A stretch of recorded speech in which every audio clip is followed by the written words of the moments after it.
Good day, everyone, especially to you, Dr. Jeah. My name is Jeah Rojo, and today we're going to talk about the Chapter 11, which is the laws regulating professional Congress organizers. So, before anything else, I'll be providing to you first the topic outline and the objectives of this chapter or lesson.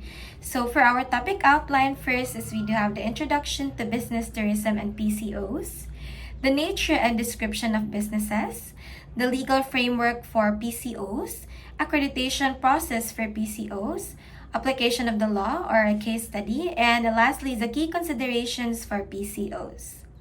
So for our objectives, we are expected to understand the role and legal responsibilities of the professional Congress organizers, to outline the accreditation requirements for PCOs under the Department of Tourism, to identify key risks and responsibilities associated with event planning, and lastly, to provide a legal perspective on contractual obligations and safety measures for PCOs. So, meetings, incentives, conventions, and events are part of the business tourism sector, which is a major, though often undervalued sector of the wider tourism industry. So, the business tourism sector plays a significant role in the global economy, with the professional Congress organizers or PCOs serving as key players in managing large-scale conventions and events. So, given their critical function, various laws regulate PCO operations, ensuring compliance with safety, financial, and organizational standards. So this chapter explores the legal framework governing PCOs, accreditation requirements, and the essential duties involved in event management. So this chapter deals with the laws regulating professional Congress organizers, which also encompass other names applied to the profession like event planners and convention organizers. We will also discuss the accreditation requirements by the Department of Tourism. So here are the nature and description of the businesses. For convention, any gathering for the purpose of exchanging or disseminating views, technical expertise, experiences, knowledge, skills, information, policies, or any other related activity. It does not include corporate meetings or events where participation is limited to company personnel only. The term shall include any of the following. For first, conference, which is usually a general sessions and face-to-face groups with high participation to plan, get facts, solve organization and member problems. Also, we do have the Congress, which is more commonly used in European designation for convention and mainly international in scope. Also, with seminar, which is usually one face-to-face group sharing experiences in a particular field under the guidance of an expert discussion leader. Attendance is around 30% or less. So, for lecture, it is a formal presentation by an expert, sometimes followed by a question and answer period. And we also do have symposium, which is a panel discussion by experts in a given field before a large audience with some audience participation but appreciably less than a forum. So we also do have a forum, which is a panel discussion, taking opposite sides of an issue by experts in a given field with liberal opportunity for audience participation. And we also do have workshops, which is usually a general session and face-to-face groups of participants, training each other to gain new knowledge, skills, or insights into problems, and the attendance generally no more than 30 to 35 participants. Also, we do have the colloquium, which is a program in which the participants determine the matter to be discussed. So, the leaders would then construct the program around most frequent problems, and it was usually attended by 35 persons or less with equal emphasis on instruction and discussion.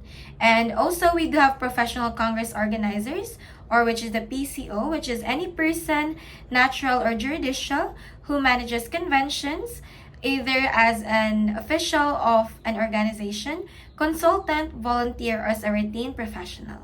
So, trade shows and events may be organized by a professional Congress organizer for purposes of accreditation by the Department of Tourism. And think of the professional Congress organizer or event planner as well as connected meeting planner for hire. So, this type of specialist is common outside in the US, especially in the European cities. So, a PCO or event planner can take over the site selection process for you, negotiate with hotels and other suppliers, handle accounting matters and on-site logistics, advise on business or advise on tax matters, and shepherd paperwork. So, in short, it will take charge of the program. So, the business of professional congress organizers is a type of agency. Therefore, the laws discussed in Chapter 5 may apply also. So, these following may apply for accreditation as PCO under the Department of Tourism. So, a resident Filipino citizen, partnerships organized under the laws of the Philippines, at least 60% of the capital of which is owned by Filipino citizens, and corporations organized under the laws of the Philippines, at least 60% of its subscribed, common, or voting shares of stocks being owned by Filipino citizens, and the composition of its board of directors being at least 60% of the Filipinos. The accreditation of professional congress organizers or PCOs. So, the following are the requirements for the issuance of accreditation by the Department of Tourism. First, if it's in case of a single proprietorship, a business name certificate and all amendments thereto in the case of partnership or corporations, a certified true copy of the articles of partnership or incorporation and its bylaws and amendments thereto duly registered with the Securities and Exchange Commission or SEC. Also, it needs complete list of its executive officers and employees indicating therein their nationally home address and their positions. Also, the contract of lease or contract to lease the office space intended for the use of the PCO. Also, its latest income tax return and audited financial statements reflecting a minimum working capital of 100,000 pesos and such other documents that the department may require from time to time. So, the PCO must also be located in the business district and must be easily identifiable. So, the certificate of accreditation shall be valid for a period of 1 year from the date of its issuance by the Department of Tourism. So, for this one, I'll be providing to you also a case study. So, here's the case, which is Mr. Roberto Zozobrado has an event planning outfit called Ideas. So, he recently won a bid to handle the International Convention of Surgeons in Manila in 2009. He was obviously delighted because aside from the business motivation, Mr. Zozobrado is very keen on supporting Philippine tourism. So, for this one, it should discuss the key responsibilities of his company in the upcoming internal convention and what areas must he be careful in order to prevent the problem. So, for legal opinion, Mr. Zozobrado is bound by his acceptance to carry out and handling the international convention and shall be liable for damages which, through his non-performance, the client who hired Mr. Zozobrado must act in accordance with the instructions and approval of the client. So, all things being considered, Mr. Zozobrado must perform all that a good father of a family would do, as required by the nature of his business. So, as an event organizer, it has various safety duties known collectively as duties of reasonable care.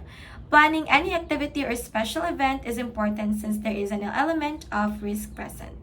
So, these are to investigate all aspects of the event, including the safety and security, and act accordingly, to inform and warn the participants of known risks, to plan for the safety and well-being of every participant, and lastly is to ensure participants are not subjected to unreasonable risks or harm. So the delegate's safety and security should always be considered when selecting a venue. In addition, ease of access both by participants and by the organizer and suppliers, as well as the importation of goods, should be taken into account. Medical congresses cost significant sums of money, so proper fund management is important as any commercial operation to ensure the security of these funds and for the regular audited tracking of allocated expenditure. So the security of these funds and for the regular audited tracking of allocated expenditure. Confidentiality is a major issue and can affect many different areas within the boundaries of the meetings industry. Special attention should be paid to obtaining permission from speakers or companies for the publication or disclosure of material to be presented at the event. So, Mr. Zozobrado must make sure that the caterer for the meals shall provide also the highest standards of cleanliness associated with the food and beverage service. So, to ensure compliance and success in the PCO industry, businesses must adhere to government accreditation requirements, prioritize risk management, and maintain transparency in financial operations. By following legal guidelines, upholding safety standards, and implementing best practices in event management, PCOs can create seamless, secure, and professionally executed events while supporting the growth of the tourism sector. So I hope you have learned something from my report, and thank you so much for listening. Have a great day.